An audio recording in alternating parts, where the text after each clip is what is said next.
கொலை மிரட்டல் விடுக்கப்பட்டிருப்பதாக பாரதிய ஜனதா கட்சியின் மாநில தலைவர் தமிழிசை சவுந்தரராஜன் தெரிவித்திருக்கும் நிலையில் அவரிடம் நம்ம செய்தியாளர் ராஜ்குமார் நடத்திய நேர்காணலை இப்போது பார்க்கலாம்.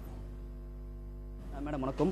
உங்களுக்கு எந்த மாதிரி வடிவில் இந்த மிரட்டல் விடுக்கப்பட்டிருக்கு, என்ன மாதிரி ஆதாரங்கள் இருக்கு, எப்போ புகார் அளிக்க இருக்கிறீங்க?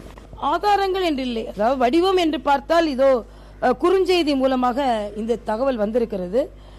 அது ஏறக்குறைய நேற்றைய தினம் மாலை 9 மணிக்கு வந்திருக்கிறது. நான் ஏறக்குறைய எனது பணியெல்லாம் முடித்துவிட்டு 11 மணிக்கு தான் நான் வந்தேன். அப்பொழுதுதான் நான் அதை பார்த்தேன். அதை பார்த்து நான் பெரிதாக கவலைப்படவில்லை. எனது ஆதங்கம் எல்லாம் வாபஸ் வாங்கலனா அப்படின்னு ஒரு வார்த்தை இருக்கு. அப்படி என்றால் இன்று வாபஸ் வாங்குவதற்கான கடைசி நாள், இன்று யாரெல்லாம் போட்டியிட இருக்கிறார்கள் என்பதை தெளிவுபடுத்தும் நாள். அப்படி என்றால் நீங்கள் மற்றவர்களுக்கும் இதை போல மறைமுகமாக மிரட்டல் விடுக்கிறீர்களா?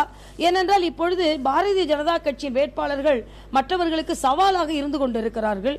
அதனால் இன்னொன்று, நாங்கள் 2 திராவிட கட்சிகளையுமே, காங்கிரஸ் போன்ற கட்சிகளை நாங்கள் மிக தீவிரமாக எதிர்த்து வருகிறோம். அதனால் இத்தகைய குறுஞ்செய்தியை பற்றி நான் கவலைப்படவில்லை, பயப்படவில்லை என்றாலும் எனது ஆதங்கத்தை நான் தெரியப்படுத்துகிறேன்.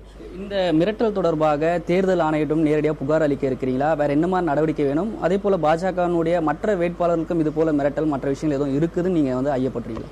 இல்லை, நான் மிரட்டல் இருக்கிறதா இல்லையா என்று இல்லை. அவர்களுக்கு இன்னும் அதிக பாதுகாப்போடு அவர்கள் அரசியல் களத்தை சந்திக்க வேண்டும் என்ற ஆதங்கம் எனக்கு இருக்கிறது. ஏனென்றால் ஒரு ஜனநாயக முறைப்படி அமைதியாக தேர்தல் களத்தை சந்திக்க வேண்டுமே தவிர ஒரு பயத்தோடு ஒரு அச்சத்தோடு தேர்தல் களத்தை சந்திக்க கூடாது.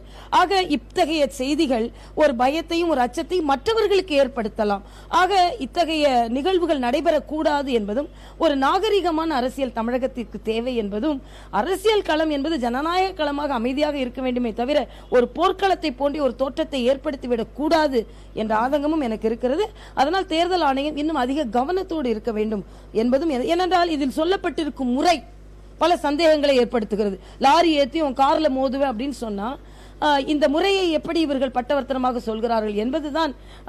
மற்றவர்களும் இன்னும் அதிகமாக கவனத்தோடு இருக்க வேண்டும் தங்கள் வாகனங்களில் போகும் பொழுது என்ற ஒரு ஆதங்கத்தோடு தான் நான் இதை சொல்கிறேன் என்பதுதான் எனது கருத்து. உங்களுக்கு இந்த வந்திருக்கிற இந்த மிரட்டல் குறிப்பிட்ட கட்சிகளோ அல்லது வேறு ஏதோ சந்தேகம் இருக்கா? அதே போல வைகோக்கும் கொலை மிரட்டல் இருக்குன்னு கூட்டணி கட்சிகள் எல்லாம் வலியுறுத்துறாங்க. தேர்தல் நேரத்தில் இதை எப்படி பார்க்கணும்? தேர்தல் ஆணையம் எப்படி நடவடிக்கை எடுக்கணும்? இதை அதாவது இதில் அம்மா வாழ்க என்ற ஒரு வார்த்தை இருக்கிறது. அது மட்டுமல்ல, இதில் அவர்கள் என்னை கொலை செய்வதற்கு முன்னால் தமிழை கொலை செய்திருக்கிறார்கள். நீ வாபீஸ் வாங்கலனா உன்னை கொலை பண்ணுவேன் அப்படின்னு ஒரு 5 வரிக்குள்ள ஒரு 6-7 பிழைகள் இருக்கிறது. அதனால் தமிழை கொலை செய்கிறார்களே என்ற வருத்தம் ஒன்று இருக்கிறது. அம்மா வாழ்க என்று சொன்னதனால் அந்த கட்சி தான் என்று, ஏனென்றால் திசை திருப்பதற்கு கூட யார் வேண்டுமானாலும் எப்படி வேண்டுமானால் எழுதலாம். அதனால இந்த வார்த்தை வைத்து மட்டுமே நாம் சொல்ல முடியாது. ஆனால் அதில் கொடுத்திருக்கும் செய்தி தவறு, கவனிக்கத்தக்கது. அதில் கொடுத்திருக்கும் வழிமுறை மிகவும் கவனிக்கத்தக்கது. மற்றவர்களும் தங்கள் வாகனங்களில் போகும் பொழுது கொஞ்சம் கவனமாக இருக்க வேண்டும் என்பது எனது கருத்து.